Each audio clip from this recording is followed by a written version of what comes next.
ঠাকুরগাঁও ইত্যাদির দৃশ্যধারণ অনুষ্ঠানে মারপিট ও ভাঙচুরের একটি ভিডিও সামাজিক যোগাযোগ মাধ্যমে ভাইরাল হয়। সেই ঘটনায় এবার মুখ খুললেন অনুষ্ঠানের উপস্থাপক হানিফ সংকেত। হানিফ সংকেতের দাবি, সেদিন ভাঙচুর ও মারামারির কোনো ঘটনাই ঘটেনি। যারা এই ঘটনার সঙ্গে রাজনীতিকে জড়াতে চাইছেন তাদের উদ্দেশ্যে হানিফ সংকেত বলেছেন, আমি যেমন কখনোই রাজনীতির সঙ্গে জড়িত হইনি, ইত্যাদিও তেমনি সবসময় থেকেছে রাজনীতি মুক্ত।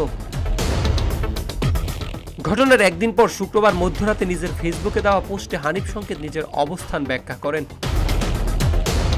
সেখানে তিনি বলেন, ইত্যাদির ঠাকুরগাঁয় ধারণ অনুষ্ঠান নিয়ে কিছু মিডিয়া এবং সামাজিক যোগাযোগ মাধ্যমে কিছু ব্যক্তির সংবাদ ও মন্তব্য পড়ে কিছুটা অবাকই হয়েছি। ভেবেছিলাম এসবের কোনো জবাব দেব না, কিন্তু এদের মন্তব্য ও সংবাদ দেখে মনে হচ্ছে অনুষ্ঠানের স্থলে আমি নয়, বোধহয় তারাই উপস্থিত ছিলেন। একই পোস্টে তিনি আরও বলেন, এদের মন্তব্য পড়ে মনে হয় অনুষ্ঠানের স্থলে হামলা, মারামারি, ভাঙচুর হয়েছে, যে কারণে আমি অনুষ্ঠান বন্ধ করতে বাধ্য হই। অথচ ঠাকুরগাঁওবাসী এবং উপস্থিত দর্শকরাই জানেন এ ধরনের কোনো ঘটনাই সেদিন ঘটেনি। হানিফ সংকেত বলেন, আমরা ৬,০০০ দর্শকের বসার ব্যবস্থা করি এবং সন্ধ্যা ৭টার দিকে অনুষ্ঠান শুরু করি, কিন্তু কিছুক্ষণ পরে আমরা জানতে পারি অনুষ্ঠান স্থলের বাইরে প্রায় লক্ষাধিক মানুষ অপেক্ষা করছেন অনুষ্ঠান দেখার জন্য। অনুষ্ঠানে দর্শক বাছাই, নৃত্য ও গান ধারণ করার পরই হঠাৎ করে বাঁশের ঘেরা সরিয়ে কয়েক হাজার লোক আমন্ত্রণপত্র না পেয়েও তাদের প্রিয় ইত্যাদি দেখার জন্য অনুষ্ঠান স্থলে ঢুকে পড়ে।